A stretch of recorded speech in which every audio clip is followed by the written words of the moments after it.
Seorang pria muda tampan tapi miskin, menyelamatkan CEO cantik jatuh pingsan di pasar karena terkena racun yang mematikan. Dan saat sembuh pria miskin itu berubah nasib hingga menjadi suami CEO. Tapi lanjut, saya doakan yang sudah subscribe channel Kisah Populer. Semoga sehat selalu, sebelum panjang umur, rezekinya lancar, dan yang punya hutang segera lunas. Dan jangan lupa komen, dari mana kalian nonton video ini? Yuk kita mulai ceritanya. Siang itu, terik matahari menembus atap seng pasar tradisional, pasar lama. Bau keringat bercampur aroma rempah, sayur, dan tanah basah. Di antara keramaian itu, seorang wanita berpenampilan sederhana berjalan menyusuri lorong sempit. Ia memakai topi anyaman, kacamata hitam, dan masker kain. Tak ada yang tahu bahwa wanita itu sebenarnya adalah Nadia Prameswari, CEO muda Natura Group, perusahaan kosmetik herbal terbesar di Jakarta. Hari itu Nadia sengaja turun langsung ke pasar tanpa pengawalan, ingin memastikan bahan baku yang dipakai pabriknya benar-benar berkualitas. Aku ingin lihat sendiri bagaimana rakyat kecil hidup dari alam, gumamnya sambil mencatat harga rempah di ponsel. Namun di tengah panas dan debu, tubuhnya mulai terasa lemah. Seorang pedagang menawarkan jus jeruk dingin. Nadia menerimanya tanpa curiga. Baru setengah gelas diminum, tiba-tiba pandangannya kabur. Dadanya sesak, keringat dingin mengucur deras. "Kenapa? Tenggorokanku panas," bisiknya sebelum tubuhnya limbung dan jatuh. Suasana pasar langsung gempar. Pedagang menjerit, pembeli berkerumun. "Ada yang pingsan," teriak seseorang. Namun di antara kerumunan yang hanya menonton, seorang pria muda melompat dari gerobak sayur tuanya. Ia berlari menembus kerumunan. Wajahnya penuh cemas. Raka, penjual sayur keliling berusia 25 tahun, segera berlutut di sisi tubuh wanita itu. Napasnya lemah. "Ini bukan pingsan biasa," gumam Raka. Ia memeriksa denyut nadi di pergelangan tangan Nadia yang makin dingin. Dari busa tipis di bibir dan warna kebiruan di ujung jari, ia mengenali tanda-tanda keracunan. Pengalaman masa kecilnya di desa, saat menolong kambing ayahnya yang keracunan pestisida, kembali terlintas di benaknya. "Cepat ambil air kelapa. Garam juga," serunya lantang. Seorang ibu pedagang terpaku sejenak, lalu berlari mengambilnya. Raka menegakkan tubuh Nadia, menepuk pipinya pelan. "Bu, tolong bertahan," bisiknya lirih. Ia membuka mulut Nadia perlahan dan meneteskan campuran air kelapa dan garam, lalu menekan dada dengan ritme teratur. Beberapa orang menatap dengan iba, ada yang menertawakan, mengira Raka sok tahu. Tapi pemuda itu tak peduli, setiap detik terasa seperti pertarungan hidup dan mati. Beberapa menit berlalu. Wajah Nadia yang tadinya pucat mulai memerah. Napasnya kembali sedikit teratur. Raka menarik napas panjang, keringat bercucuran. Dia masih bisa diselamatkan. "Tapi kita harus bawa ke rumah sakit sekarang," katanya mantap. Ia memanggul tubuh wanita itu dengan kedua tangannya yang penuh lumpur dan noda sayur, lalu berjalan cepat menembus kerumunan menuju becaknya. Orang-orang menatap takjub. Pemuda miskin dengan gerobak tua kini membawa wanita berwajah cantik dan berwibawa. Dalam perjalanan ke klinik, Nadia sempat membuka mata setengah sadar. Pandangannya kabur, tapi samar-samar ia melihat wajah Raka yang berdebu. Matanya jujur dan tenang. "Kau siapa?" bisiknya lemah. Raka menatapnya dengan senyum tipis. "Cuma orang pasar, Bu. Tapi jangan tidur, ya. Bapak ambilkan pertolongan." Beberapa menit kemudian, sirene ambulans terdengar. Raka menyerahkan Nadia ke petugas medis, lalu menghilang di antara kerumunan tanpa meninggalkan nama atau jejak. Ia hanya menatap mobil ambulans itu menjauh, lalu menunduk, mengusap peluh di wajahnya. Di hatinya, ada rasa lega, dan entah kenapa, juga rasa hangat yang belum pernah ia rasakan sebelumnya. Ia tak tahu bahwa hari itu, di tengah bau pasar dan racun mematikan, takdirnya baru saja berubah untuk selamanya. Sirene ambulans meraung memecah hiruk-pikuk pasar. Raka berlari di samping tandu sambil terus menggenggam tangan Nadia yang dingin.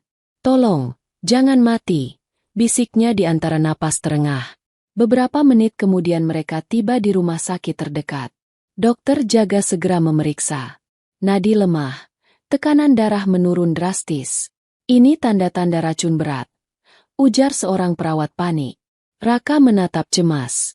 Ia tahu betul ini bukan pingsan biasa. Bau samar dari napas Nadia membuatnya yakin.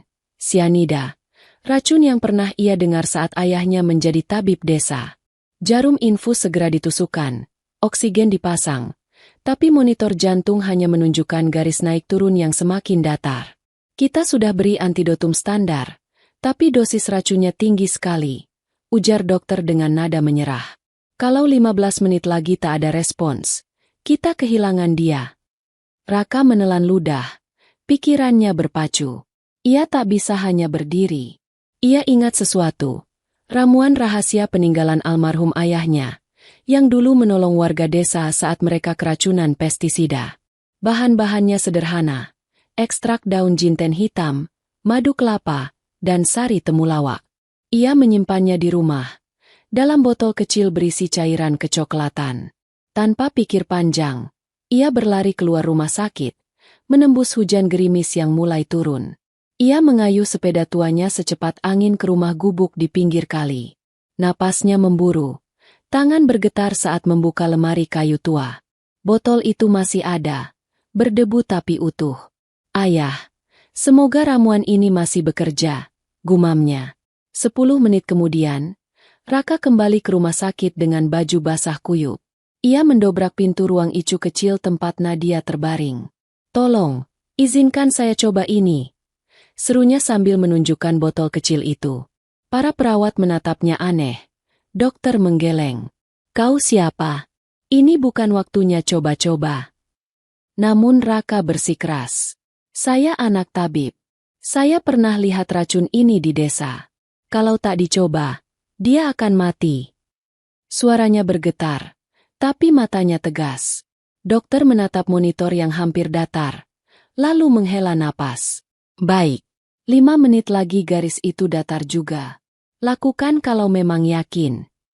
Raka menuangkan beberapa tetes cairan itu ke sendok, lalu perlahan meneteskan ke mulut Nadia. Ia menatap wajah pucat itu, berdoa lirih. Tuhan, kalau nyawa saya harus ditukar, saya ikhlas. Asal dia selamat. Waktu berjalan lambat. Detak monitor masih lemah. 5 menit, 7 menit, 10 menit. Semua nyaris menyerah, tapi tiba-tiba, bunyi detak jantung terdengar kembali. 1, 2, 3 kali. Garis monitor bergerak naik turun lagi. Para perawat terkejut. Jantungnya kembali, seru mereka. Dokter menatap Raka. Tak percaya. Apa yang kau berikan barusan? Obat warisan ayah saya, jawab Raka pelan. Ramuan dari tumbuhan hutan yang pernah menetralkan racun logam. Nadia mulai mengerang pelan. Wajahnya tak lagi sepucat tadi. Bibirnya perlahan kembali berwarna.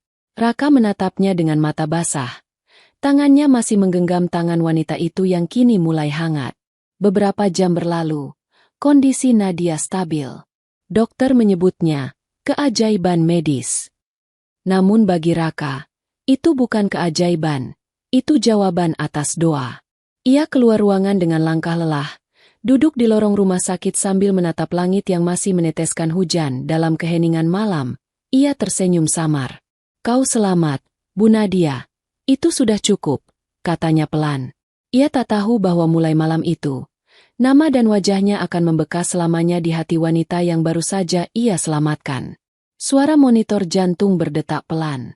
Sinar matahari pagi menembus tirai tipis ruang perawatan VIP rumah sakit, Medika Sentosa. Di antara aroma antiseptik dan keheningan, kelopak mata Nadia Prameswari perlahan terbuka. Pandangannya buram, tapi suara lembut seorang perawat menyambut. Syukurlah, ibu sudah sadar. Nadia mencoba duduk, tapi tubuhnya lemah. Tenggorokannya terasa kering, dan ingatannya masih kabur. Aku, di mana?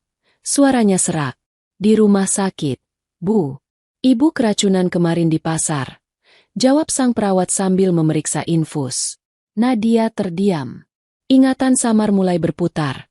Keramaian pasar, bau jeruk, dan wajah seorang pria muda dengan mata jujur yang menatapnya cemas. Ia mengingat genggaman tangan yang hangat, suara panik namun tulus yang berkata, "Tolong jangan tidur, Bu." Lalu semuanya gelap. "Siapa yang menolongku?" tanya Nadia lirih. Perawat tersenyum kecil. "Seorang pemuda, Bu," katanya penjual sayur keliling. "Ia yang pertama menolong ibu sebelum ambulans datang." "Di mana dia sekarang?" Perawat menggeleng pelan. "Kami tak tahu namanya, Bu." Setelah menyerahkan ibu ke petugas medis, dia langsung pergi tanpa bicara banyak. Nadia menatap kosong ke arah jendela. Hatinya bergetar aneh. Kenapa aku merasa wajah itu begitu familiar? Tapi ia sadar, ia tak pernah mengenal orang pasar. Dunia Nadia adalah ruang rapat, hotel bintang 5, dan investor asing, bukan lorong becek dan pria berpakaian lusuh. Namun entah mengapa, sosok itu menimbulkan rasa damai yang tak bisa ia jelaskan. Beberapa jam kemudian, ruangannya didatangi wartawan. Mereka menyorot berita besar. CEO muda nyaris tewas diracun di pasar tradisional. Penyelamat misterius menghilang setelah beri pertolongan. Salah satu reporter bahkan memperlihatkan rekaman CCTV dari kamera toko dekat pasar.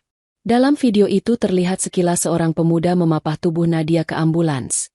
Wajahnya terekam setengah jelas, keringat menetes, matanya panik, tapi tegas. Nadia tertegun. "Itu dia," bisiknya. "Itu pria yang kulihat dalam mimpi semalam." Namun sebelum ia sempat mengatakan lebih jauh, wartawan terus bertanya soal perusahaannya, tentang sabotase, tentang pesaing bisnis. Nadia menjawab seperlunya, tapi pikirannya melayang jauh, bukan pada perusahaannya, melainkan pada penjual sayur tanpa nama itu. Malam harinya, saat semua orang sudah pergi, Nadia duduk di tepi ranjang, memandangi tangan kanannya yang dulu digenggam pria itu. Entah kenapa, setiap kali mengingat tatapan matanya, jantungnya berdetak lebih cepat. Ia memejamkan mata, berbisik lirih. "Siapapun kamu, aku akan menemukanmu." Di sisi lain kota, di sebuah gubuk kecil di pinggir sungai, Raka duduk di depan meja kayu. Di tangannya ada koran lusuh dengan headline besar. CEO muda diselamatkan penjual sayur. Ia menatap fotonya sendiri di sudut kecil halaman. Wajahnya buram, tapi cukup jelas untuk membuat tetangganya berbisik kagum. Namun Raka hanya tersenyum tipis. "Aku tidak ingin terkenal," gumamnya. "Aku cuma ingin dia hidup." Ia menatap langit malam. Bintang bertebaran di atas genteng bocor rumahnya. Dalam hati, ada rasa damai sekaligus rindu yang aneh. Ia tak tahu mengapa memikirkan wanita itu membuat dadanya sesak. Tapi ia juga tak punya keberanian untuk datang kembali. Sementara itu, di kamarnya yang hangat dan modern, Nadia menatap berita yang sama di layar tablet. Ia memperbesar foto kabur itu, berusaha mengenali. "Pria bermata jernih," bisiknya pelan. Lalu dengan suara tegas, ia berkata kepada asistennya lewat telepon, "Mulai besok, siapkan tim. Aku ingin tahu siapa pria di foto ini. Aku berhutang 1 nyawa padanya, dan aku tidak akan tenang sebelum tahu namanya." Dan malam itu, 2 hati yang berasal dari dunia yang berbeda menatap langit yang sama, tanpa tahu bahwa takdir sedang menyiapkan pertemuan kedua mereka, yang akan mengubah segalanya. Pagi itu, suasana pasar berbeda dari biasanya. Pedagang berbisik-bisik sambil menunjukkan layar ponsel. Video berdurasi 2 menit itu menyebar cepat di seluruh media sosial. Dalam video itu tampak seorang pria muda dengan pakaian lusuh, wajahnya penuh keringat, berjuang menolong wanita cantik yang pingsan di tengah keramaian. Judulnya, "Pemuda Miskin Selamatkan CEO Cantik dari Racun Mematikan." Komentar netizen pun membludak. "Masya Allah, masih ada orang baik di dunia ini. Ganteng, miskin, tapi berhati malaikat. Cocok banget sama si CEO. Kalau mereka berjodoh, aku rela single seumur hidup." Sementara itu, di gubuk kayu kecil di tepi sungai, Raka menatap layar ponsel bekasnya yang sudah retak. Ia tidak tahu siapa yang merekam, tapi sejak pagi banyak orang datang ke rumahnya. Ada wartawan, YouTuber, Bahkan influencer pasar yang ingin wawancara. Mas Raka, benar ya Mas yang nyelamatin Bu Nadia, CEO Natura Group? Tanya salah satu reporter. Raka menunduk sopan, menjawab singkat. Saya cuma kebetulan di sana. Saya cuma ingin menolong orang yang butuh bantuan. Itu saja. Jawaban itu membuat netizen semakin kagum. Di saat banyak orang sibuk mencari perhatian, pemuda miskin itu justru merendah. Namun di balik ketenangannya, Raka masih menyimpan satu hal. Ia belum bisa melupakan tatapan mata wanita itu saat hampir kehilangan nyawa. Sementara itu di pusat kota Jakarta, kantor Natura Group dipenuhi wartawan. CEO muda yang baru pulih itu, Nadia Prameswari, akhirnya muncul di depan kamera. Wajahnya pucat namun memancarkan wibawa. Benar, ucapnya di podium. Saya diselamatkan oleh seorang pria yang tidak saya kenal. Saya berhutang nyawa padanya, dan saya berjanji akan menemukan dia untuk mengucapkan terima kasih secara langsung. Berita itu pun semakin memperbesar kehebohan. Tagar pahlawan pasar menjadi trending nasional. Dalam waktu 2 hari, nama Raka dikenal seluruh negeri. Tapi ketika tim media mencoba memberinya uang penghargaan, Raka menolak. Saya tidak menolong untuk dihargai, katanya tenang. Kalau orang susah saling bantu, dunia ini bisa lebih baik. Jawaban itu terekam kamera, dan videonya meledak lagi di media sosial. Satu komentar dari akun resmi Natura Group muncul di antara ribuan lainnya. Kami ingin bertemu dengan Raka, penyelamat CEO kami. Dan pagi berikutnya, pasar itu kembali ramai. Tapi kali ini bukan karena pedagang atau pembeli, melainkan karena rombongan mobil hitam mewah berhenti di pintu masuk pasar. Turunlah seorang wanita anggun dengan pakaian krem elegan, diikuti beberapa pengawal dan kamera berita. Semua orang berbisik. Itu dia, Bu Nadia, CEO yang diracun itu. Raka yang sedang menata sayuran di gerobaknya menoleh. Matanya membulat, dadanya berdebar. Ia tak menyangka akan melihat wanita itu lagi, bukan di rumah sakit, tapi di tempat yang sama di mana semuanya dimulai. Nadia berjalan perlahan di antara kerumunan. Langkahnya terhenti ketika melihat sosok pemuda dengan kaos sederhana, tangan berlumur tanah, namun wajahnya jernih dan tenang. Dalam sekejap, waktu seolah berhenti. Suara pasar menghilang. Hanya ada 2 pasang mata yang saling bertemu. Itu kamu, bisik Nadia, setengah tak percaya. Raka berdiri canggung, menunduk. Iya, Bu. Saya senang Ibu sudah sembuh. Wartawan mengerumuni mereka. Kamera memotret dari segala arah. Namun bagi keduanya, dunia seakan lenyap. Hanya ada keheningan dan rasa syukur yang tak bisa diucapkan. Nadia tersenyum, menatapnya lembut. Aku mencari kamu kemana-mana, Raka. Raka terdiam. Jantungnya berdetak cepat. Saya tidak pernah berpikir Ibu akan datang sendiri ke tempat seperti ini. Tempat ini menyimpan hidupku, jawab Nadia. Dan kau, yang menyelamatkannya. Tepuk tangan spontan dari para pedagang menggema. Beberapa meneteskan air mata. Di tengah hiruk-pikuk pasar yang sederhana, 2 dunia yang berbeda akhirnya bersatu. Dunia wanita kaya yang dulu hampir mati, dan dunia pemuda miskin yang memberinya hidup, dan tanpa mereka sadari, momen itu, tatapan pertama yang tulus di antara 2 insan berbeda dunia, menjadi awal dari kisah cinta yang akan mengguncang segalanya. Keramaian pasar mulai mereda setelah rombongan media dan pengawal meninggalkan area. Namun di antara sisa hiruk-pikuk itu, hanya 2 sosok yang masih berdiri saling berhadapan. Nadia Prameswari, CEO muda berwibawa, dan Raka, penjual sayur keliling dengan pakaian lusuh dan tangan kasar bekas kerja keras. Hening menyelimuti mereka. Angin membawa aroma tanah dan daun yang baru disiram.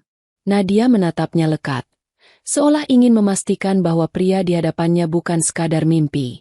Jadi, kamu yang menyelamatkanku. Suaranya bergetar lembut, tapi ada rasa syukur dalam setiap kata. Raka menunduk, wajahnya memerah. Saya hanya melakukan apa yang bisa saya lakukan, Bu. Kebetulan saya tahu sedikit tentang racun dari ayah saya dulu. Nadia menggeleng pelan, tersenyum. Jangan panggil saya, Bu. Panggil saya Nadia. Raka terkejut, tapi segera menunduk sopan. Maaf, Bu. Maksud saya, Mbak Nadia. Nadia tertawa kecil untuk pertama kalinya setelah insiden itu. Suara tawanya lembut, namun cukup untuk membuat Raka kehilangan kata. Kau tahu, aku mencari kamu kemana-mana. Aku bahkan membuat tim khusus untuk mencarimu. Tapi ternyata, kamu hanya sejauh pasar ini. Raka menatapnya bingung. Untuk apa orang seperti ibu mencari saya? Saya ini cuma penjual sayur. Hidup saya sederhana. Nadia melangkah sedikit mendekat, menatap matanya. Kau menyelamatkan nyawaku, Raka. Aku hidup karena keberanianmu. Dunia mungkin menilai kamu orang kecil, tapi bagiku, kamu pahlawan. Kata-kata itu membuat dada Raka bergetar. Ia tidak terbiasa dipuji, apalagi oleh wanita seanggun itu. Ia menunduk, berusaha menyembunyikan wajahnya yang memerah. Saya tidak butuh apa-apa, Bu. Cukup tahu ibu selamat saja. Saya sudah bersyukur. Namun Nadia justru tersenyum semakin lembut. Aku tahu kamu tidak mengejar imbalan, dan itulah yang membuatku semakin ingin membalasnya. Aku ingin kamu bekerja denganku di kantor pusat Natura Group, sebagai sopir pribadiku. Raka terdiam lama. Sopir pribadi? Ia tampak ragu. Saya tidak pantas, Bu. Saya bahkan tak punya ijazah tinggi. Mobil mewah saja belum pernah saya sentuh. Nadia tertawa kecil. Itu bukan masalah. Aku tak butuh sopir yang tahu mobil. Aku butuh orang yang bisa dipercaya. Dan aku sudah melihat siapa kamu sebenarnya. Raka menatapnya, mencari kesungguhan dalam matanya, dan yang ia temukan justru ketulusan yang dalam. Tapi kenapa saya? Karena saat semua orang menatap dengan rasa takut, hanya kamu yang bergerak menolong, jawab Nadia lirih. Kau menyelamatkan nyawaku, Raka. Izinkan aku sekarang menyelamatkan hidupmu. Hening sejenak. Angin meniup helai rambut Nadia yang jatuh di pipinya. Sementara mata Raka memantulkan cahaya senja yang lembut. Suasana pasar yang tadi riuh kini berubah menjadi latar keajaiban kecil. Dua dunia yang biasanya tak akan pernah bersinggungan, kini dipertemukan oleh takdir. Akhirnya, dengan napas berat, Raka mengangguk pelan. Baiklah, Bu. Mbak Nadia. Tapi hanya kalau saya bisa tetap bantu di pasar setiap pagi. Nadia tersenyum puas. Tentu, aku tidak ingin mengubah siapa dirimu. Aku hanya ingin kamu berjalan bersamaku, bukan di belakang, tapi di samping. Raka terdiam, matanya sedikit basah. Dalam hati ia berkata, Tuhan, kenapa hati ini bergetar hanya karena senyumnya? Sore itu, untuk pertama kali dalam hidupnya, Raka naik mobil mewah milik Nadia. Para pedagang melambai dengan tawa dan sorakan, sebagian menggoda. Wah, pahlawan pasar naik mobil bos besar. Raka hanya tersenyum malu, sementara Nadia duduk di sampingnya, menatap jalan dengan senyum lembut. Mulai hari ini, Raka, katanya pelan, hidupmu tak akan sama lagi. Dan memang benar, sejak detik itu, takdirnya benar-benar berubah. Bukan hanya nasib seorang pria miskin yang naik derajat, tapi juga kisah dua hati yang perlahan saling mendekat, dipersatukan oleh satu kejadian yang nyaris merenggut nyawa. Pagi itu, cahaya matahari memantul di dinding kaca menjulang tinggi milik Natura Group, salah satu perusahaan kosmetik terbesar di Asia Tenggara. Gedung itu tampak megah, modern, dan dingin, tempat di mana jas elegan dan sepatu mengilap menjadi simbol derajat seseorang. Dan di antara kerumunan pegawai berpakaian rapi, berdirilah seorang pria sederhana dengan kemeja putih polos dan sepatu yang sedikit kusam, Raka. Wajahnya tegang, tangannya menggenggam map kecil berisi surat pengangkatan. Ia masih tak percaya. Hanya seminggu setelah kejadian di pasar, ia kini berdiri di depan kantor megah tempat sang penyelamatnya, Nadia Prameswari, memimpin ratusan orang. Selamat datang di Natura Group, ucap seorang staf HRD datar. Mulai hari ini Anda resmi menjadi sopir pribadi Ibu Nadia. Raka menunduk sopan. Terima kasih, Bu. Namun begitu ia berjalan melewati lobi marmer yang berkilau, banyak mata memandang dengan tatapan heran, bahkan merendahkan. Itu dia orang pasar yang viral itu, bisik seorang staf perempuan. Serius? Jadi benar dia kerja di sini? Sahut yang lain dengan nada sinis. Astaga, penjual sayur jadi sopir CEO. Dunia sudah gila. Raka pura-pura tak dengar. Ia hanya tersenyum kecil dan menunduk. Di dalam hatinya, ada sedikit rasa sakit, tapi lebih besar lagi rasa syukur. Ia tahu, tak mudah diterima di dunia yang begitu tinggi ini. Tapi ia juga tahu, Tuhan memberinya kesempatan bukan untuk disia-siakan. Hari-harinya di kantor berjalan sederhana. Ia menjemput dan mengantar Nadia ke berbagai rapat, menunggu berjam-jam di parkiran sambil membaca buku tua tentang tanaman herbal. Ia selalu datang paling awal dan pulang paling akhir. Ia menyapa satpam, menyisihkan uang kecil untuk petugas kebersihan, dan kadang membantu karyawan lain menurunkan barang tanpa diminta. Sementara di lantai atas, Nadia memperhatikan semuanya diam-diam lewat jendela ruang kerjanya. Setiap kali mobilnya berhenti di depan lobi, ia memperhatikan bagaimana Raka selalu membukakan pintu dengan sopan, menunduk, dan tersenyum meski sering dilewati tanpa disapa oleh pegawai lain. Suatu sore, ketika hujan deras mengguyur Jakarta, Raka terlihat meneduhkan seorang cleaning service yang basah kuyup. Ia melepas jaketnya dan menaruh di pundak wanita tua itu, lalu tetap berdiri di bawah hujan tanpa payung. Pemandangan itu dilihat langsung oleh Nadia dari lantai 12. Hatinya bergetar. Pria ini berbeda. Malamnya, ketika mereka dalam perjalanan pulang, Nadia membuka percakapan. Raka, kau tidak marah dengan orang-orang yang meremehkanmu di kantor? Tanyanya pelan. Raka tersenyum dari balik kemudi. Kalau saya marah, saya malah rugi, Bu. Saya cuma mau kerja dengan baik. Orang boleh hina, tapi rezeki datang dari Tuhan. Nadia terdiam, memandangnya lama. Jawaban sederhana itu entah kenapa terasa lebih bijak dari semua motivator yang pernah ia dengar.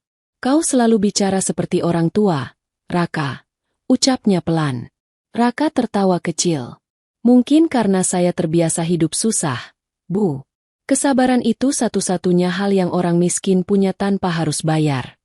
Sejak malam itu, hubungan mereka berubah. Nadia mulai merasa nyaman berbicara dengannya. Bukan sebagai atasan dan bawahan, tapi sebagai dua manusia yang sama-sama belajar memahami hidup. Ia mulai tersenyum lebih sering, bahkan sesekali tertawa karena candaan sederhana Raka. Namun tak semua orang senang. Di antara karyawan yang iri, muncul bisik-bisik baru. Jangan-jangan CEO kita jatuh cinta sama sopirnya. Gila, dunia ini makin tak masuk akal. Nadia tahu gosip itu. Tapi ia diam. Dalam hatinya, ia tahu, ia memang mulai merasakan sesuatu yang tak seharusnya ada.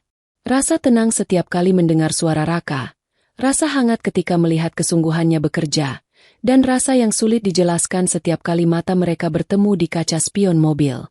Dan di sisi lain, Raka pun mulai resah. Ia tak berani berharap, tapi setiap senyum kecil dari Nadia mampu membuat hari-harinya terasa berarti. Ia tahu jarak mereka jauh, tapi entah kenapa, hatinya terus berbisik, mungkin keajaiban pasar itu belum berakhir. Hari-hari berlalu tenang setelah Raka resmi menjadi bagian dari Natura Group. Ia menjalani tugasnya dengan penuh tanggung jawab, dan Nadia semakin mempercayainya. Namun di balik kedamaian itu, awan gelap mulai muncul tanpa disadari.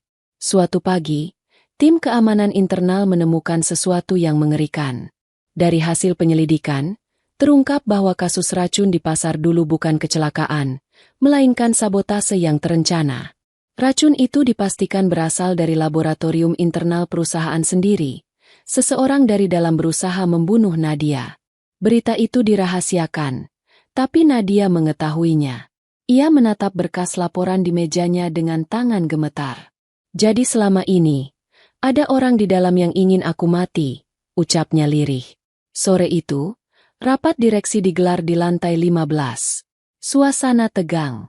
Para direktur saling menatap, menuduh dengan tatapan dingin. Raka yang menunggu di luar ruang rapat hanya bisa merasakan hawa mencekam dari balik pintu kaca. Hingga tiba-tiba, terdengar suara gelas pecah dan teriakan kecil.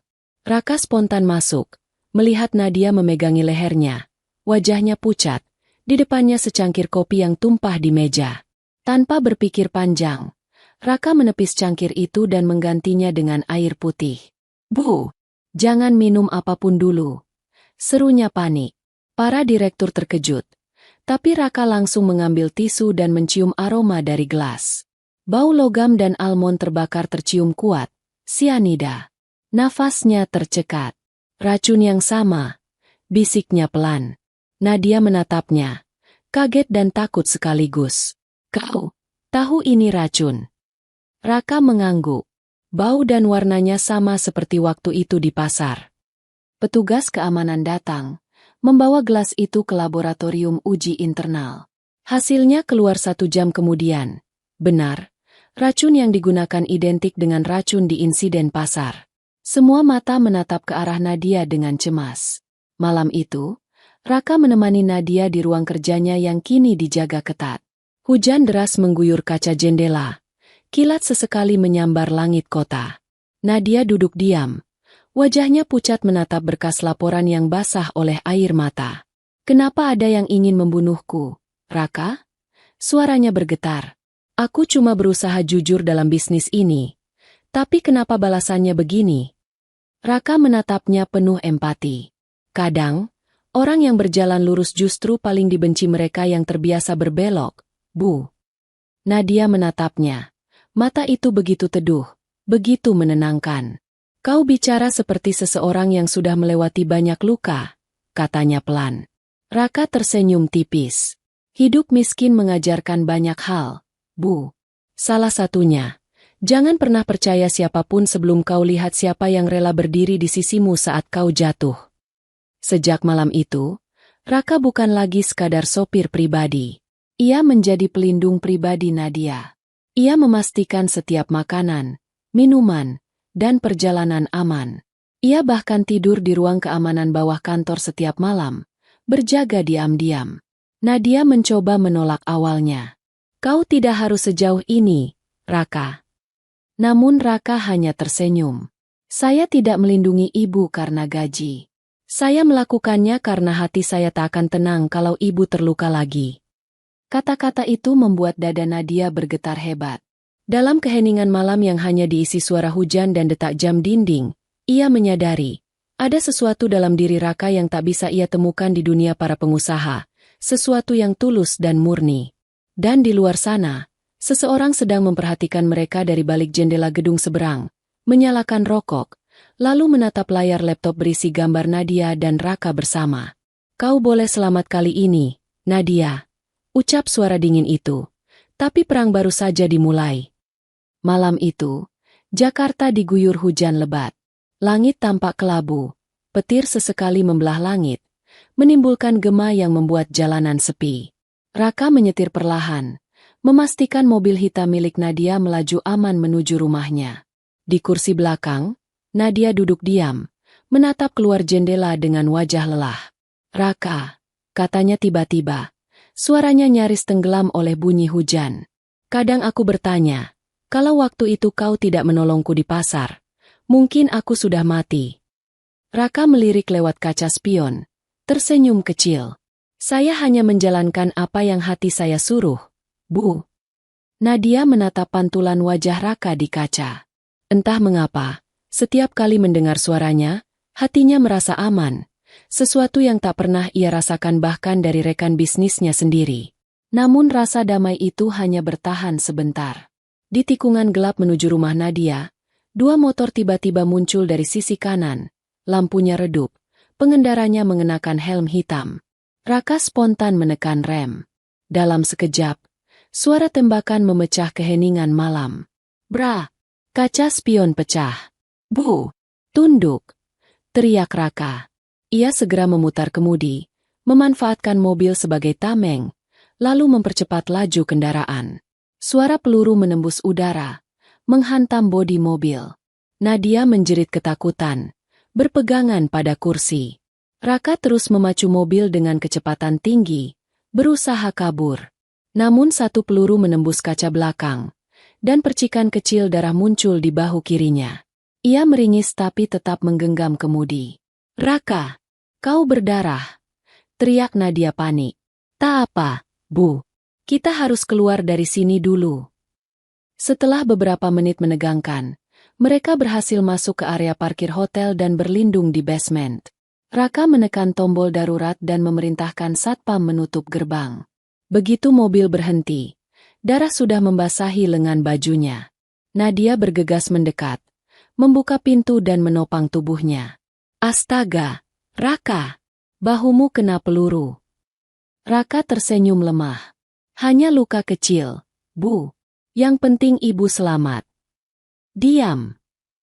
Nadia berteriak histeris. Suaranya pecah di antara isak. "Kenapa kau selalu begitu bodoh? Hah? Kenapa kau selalu melindungiku tanpa pikir diri sendiri?" Raka menatapnya dengan mata yang mulai berat. "Karena hidup saya tak berarti kalau kehilangan orang yang saya selamatkan dulu." Kata-kata itu keluar pelan, tapi menusuk hati Nadia lebih dalam dari peluru manapun. Air matanya jatuh tanpa bisa ditahan. Ia memeluk Raka erat, seolah takut pria itu akan menghilang. Ambulans datang membawa mereka ke rumah sakit. Dalam perjalanan, tangan Nadia tak pernah lepas menggenggam tangan Raka. Di ruang UGD, dokter segera mengeluarkan peluru. Untung saja, luka itu tidak fatal. Tapi sepanjang proses itu, Nadia menunggu di luar dengan wajah yang tak bisa disembunyikan. Wajah seorang wanita yang takut kehilangan orang yang berarti. Beberapa jam kemudian, Raka terbaring di ranjang dengan perban di bahu. Lampu kamar redup. Hanya suara hujan yang menemani. Ketika ia membuka mata, yang pertama dilihatnya adalah sosok Nadia tertidur di kursi samping ranjang. Matanya bengkak karena menangis. Perlahan, ia menggerakkan tangannya, menyentuh ujung rambut wanita itu. "Kenapa kau menangis untuk orang seperti saya?" bisiknya pelan. Nadia tersadar, menatapnya dengan mata basah. "Karena aku takut kehilanganmu, Raka." Ia menunduk, menatap wajah pria itu dengan penuh rasa bersalah. "Aku dulu selalu melihat dunia ini dari atas, merasa semua bisa kubeli. Tapi malam ini aku sadar, nyawaku diselamatkan oleh orang yang paling tulus, bukan oleh uangku." Raka terdiam. "Saya cuma ingin memastikan ibu bahagia." "Berhenti panggil aku ibu," potong Nadia lirih. Ia menggenggam tangan Raka erat. "Panggil aku Nadia." Raka menatapnya lama, lalu mengangguk pelan. "Baik, Nadia." Dan saat itu juga, Nadia tak kuasa menahan perasaannya. Ia memeluk Raka dengan tangis haru, bukan lagi sebagai bos dan sopir, bukan sebagai CEO dan orang kecil, tapi sebagai dua hati yang saling terluka, saling menyembuhkan. Dalam pelukan itu, waktu berhenti. Di luar, hujan masih turun deras. Tapi di hati mereka, mulai tumbuh sesuatu yang jauh lebih hangat, cinta yang lahir dari luka dan pengorbanan. Beberapa hari setelah kejadian penyerangan itu, suasana kantor Natura Group berubah mencekam. Keamanan diperketat, kamera tambahan dipasang di setiap lantai, dan hanya pegawai tertentu yang boleh masuk ke ruang CEO. Namun di balik kekhawatiran itu, penyelidikan besar tengah berlangsung. Polisi bekerja sama dengan tim keamanan internal perusahaan, menelusuri asal racun dan serangan yang hampir merenggut nyawa Nadia 2 kali. Raka, meski baru pulih dari luka tembaknya, bersikeras untuk tetap membantu. "Saya tidak bisa diam, Pak. Saya sudah melihat wajah penyerangnya," katanya tegas pada penyidik. "Kalau saya duduk diam, orang itu bisa mencoba lagi." Penyidik hanya menatapnya kagum. Tak banyak orang biasa yang berani ikut turun tangan dalam kasus sebesar ini. Raka bahkan ikut menganalisis jalur pasokan kopi dan makanan di perusahaan. Ia ingat aroma yang sama dari gelas kopi beracun tempo hari, dan instingnya yang tajam akhirnya membantu menemukan titik penting. Racun itu berasal dari laboratorium internal cabang Bandung, tempat seorang direktur cabang memiliki akses khusus. Beberapa hari kemudian, sebuah nama muncul dalam laporan penyelidikan. Davin Arya Satya, mantan tunangan Nadia yang juga mantan direktur pemasaran Natura Group. Davin dikenal cerdas tapi ambisius, dan hubungannya dengan Nadia berakhir 2 tahun lalu ketika Nadia memutuskan pertunangan mereka karena menemukan kebohongan besar. Davin menjual formula produk Natura ke perusahaan pesaing. Kini motifnya jelas. Ia menaruh dendam karena ditolak dan kehilangan jabatannya. Kalau aku tak bisa memilikinya, aku akan hancurkan segalanya yang dia bangun, ujar Davin dalam rekaman rahasia yang ditemukan polisi dari emailnya. Saat berita itu dibocorkan ke publik, media geger. Dalang racun CEO Natura terungkap. Begitu headline di layar televisi. Tapi kisah sesungguhnya baru terungkap ketika polisi melakukan penangkapan dramatis di sebuah gudang tua di Bekasi, tempat Davin bersembunyi. Raka berada di lokasi malam itu. Polisi membiarkannya ikut karena ia pernah melihat wajah para pelaku motor yang menyerang mereka. Hujan turun deras, dan saat lampu sorot menyoroti gudang, sosok Davin muncul, rambut berantakan, wajah marah, mata menyala dendam. Jadi kamu si penjual sayur itu? Ejeknya ketika melihat Raka. Kau pikir kau siapa? Berani campur urusan orang besar. Raka menatapnya tenang. Tapi dalam matanya ada api keberanian. Saya bukan siapa-siapa. Tapi saya tahu satu hal, orang kecil pun bisa berdiri melawan kejahatan. Pertengkaran mereka pecah menjadi perkelahian singkat. Davin mencoba melarikan diri, tapi Raka dengan refleks menahan tangannya. Mereka bergumul di tanah berlumpur. Satu tendangan Raka berhasil menjatuhkan Davin ke genangan air. Polisi segera menangkapnya. Ketika borgol dikunci di pergelangan tangan Davin, Raka berdiri dengan napas terengah, tapi senyumnya lega.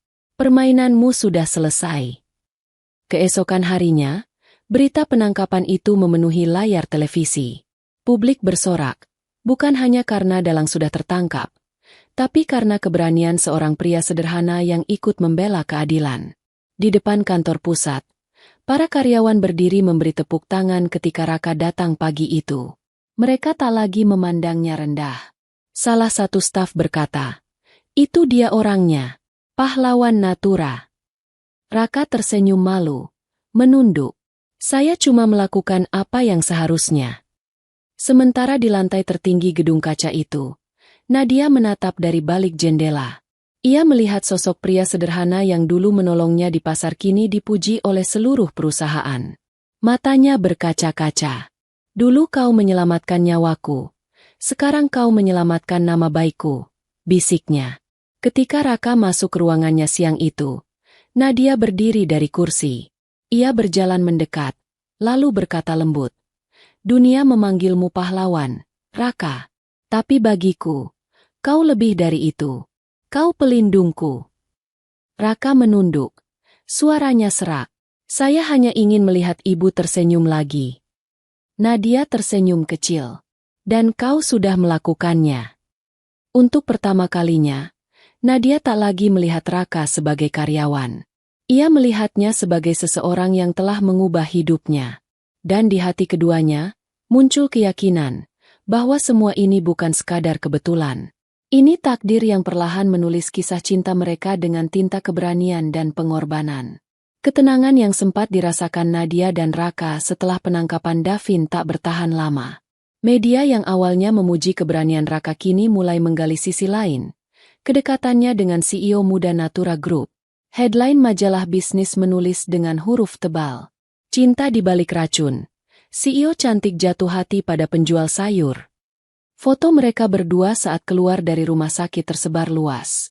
Dalam foto itu, Nadia tampak menggenggam tangan Raka. Ekspresi lembutnya tak bisa disembunyikan.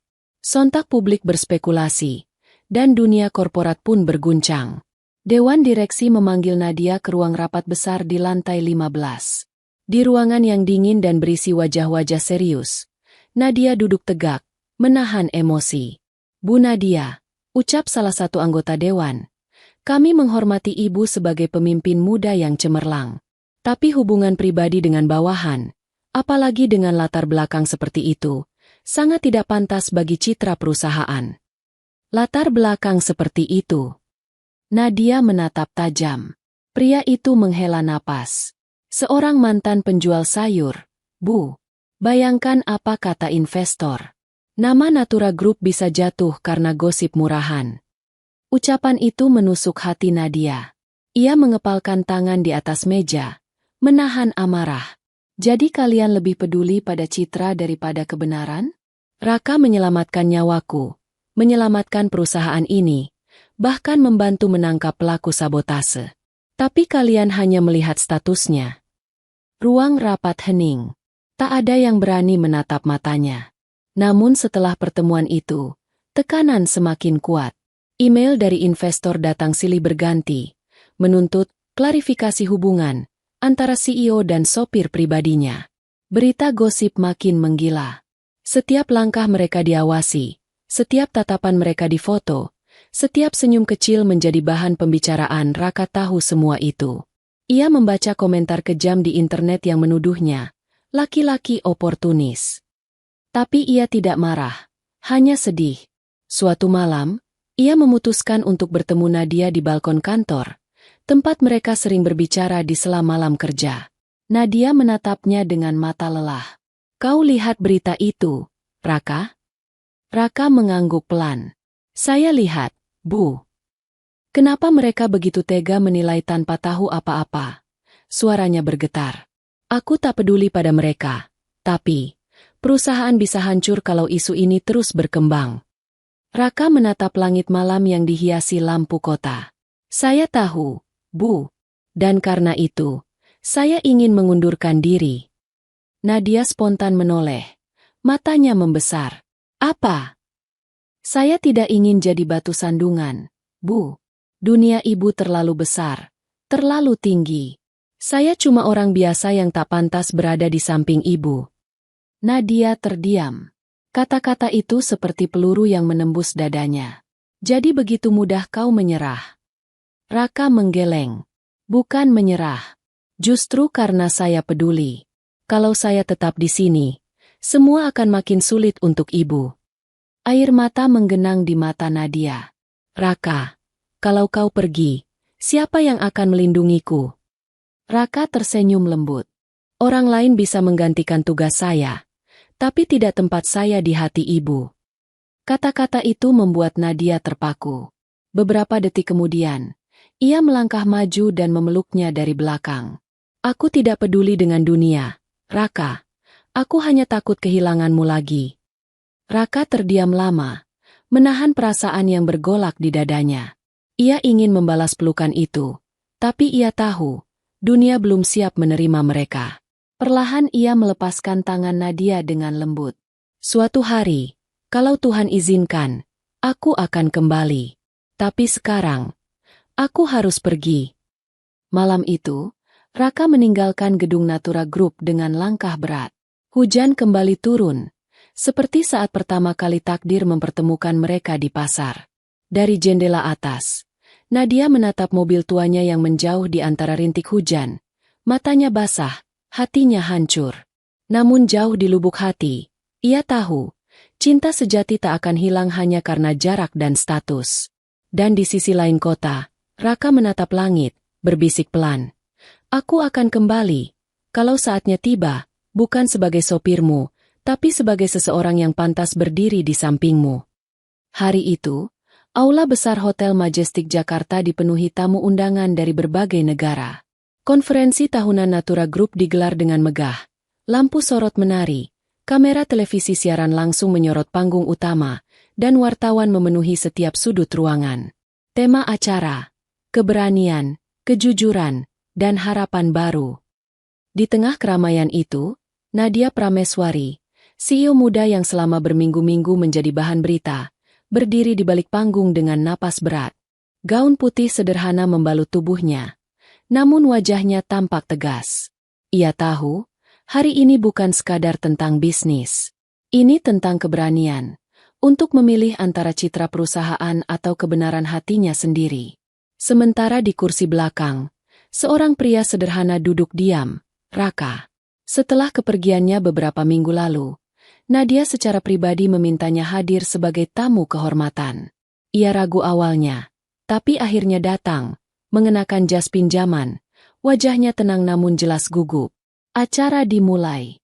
Moderator memperkenalkan prestasi Natura Group yang bangkit kembali setelah krisis, lalu mempersilakan Nadia naik ke podium. Tepuk tangan menggema ketika wanita itu melangkah ke atas panggung. Namun di balik senyum profesionalnya, jantungnya berdegup kencang. "Selamat pagi semuanya," ucapnya lembut ke mikrofon. "Hari ini kita berkumpul bukan hanya untuk merayakan pencapaian, tapi juga untuk mengingat apa yang membuat perusahaan ini tetap berdiri, keberanian dan ketulusan manusia." Ruangan hening. Setiap mata tertuju padanya. Nadia menarik napas panjang, lalu melanjutkan. "Beberapa waktu lalu, saya nyaris kehilangan nyawa karena racun. Dunia melihatnya sebagai tragedi bisnis. Tapi bagi saya, itu adalah titik balik kehidupan. Karena hari itu, Tuhan mengirimkan seseorang untuk menyelamatkan saya." Ia berhenti sejenak. Suara bisik-bisik terdengar di antara hadirin. Beberapa direktur saling berpandangan gelisah. Seseorang yang mungkin bagi kalian hanyalah orang kecil. Seorang penjual sayur, sopir pribadi, orang yang tak pernah punya gelar atau kekayaan. Tapi bagiku, Nadia menatap lurus ke arah kursi belakang. Dialah pahlawan sejati. Kamera langsung menyorot barisan belakang. Raka menunduk, wajahnya memerah, tak tahu harus berbuat apa. Nadia melangkah maju satu langkah lagi. Suaranya bergetar namun mantap. "Saya hidup hari ini karena seseorang yang kalian remehkan. Dialah alasan mengapa Natura Group masih berdiri. Dialah alasan mengapa saya bisa berbicara di sini dengan kepala tegak." Ruangan mulai riuh. Para wartawan menulis cepat. Salah satu direktur berbisik panik ke koleganya. Tapi Nadia tak berhenti. Ia menatap langsung ke arah Raka dan berkata dengan suara lantang, "Dialah pahlawan saya, dan calon suami saya." Hening. Selama beberapa detik, dunia seakan berhenti berputar. Lalu suara gemuruh memenuhi aula, sebagian terkejut, sebagian tak percaya, dan sebagian lagi bertepuk tangan. Tepuk tangan yang kecil berubah menjadi tepuk tangan panjang dan berdiri, menggema di seluruh ruangan. Raka duduk terpaku. Dadanya bergetar. Ia tak tahu harus menangis atau tersenyum. Saat Nadia mengulurkan tangannya dari atas panggung, matanya berkaca-kaca. "Raka, mari ke sini," ucapnya lembut namun penuh wibawa. Dengan langkah ragu tapi tegas, Raka berjalan ke depan. Setiap langkahnya disambut sorakan dan kilatan kamera. Ketika sampai di hadapan Nadia, ia menunduk dalam, suaranya serak.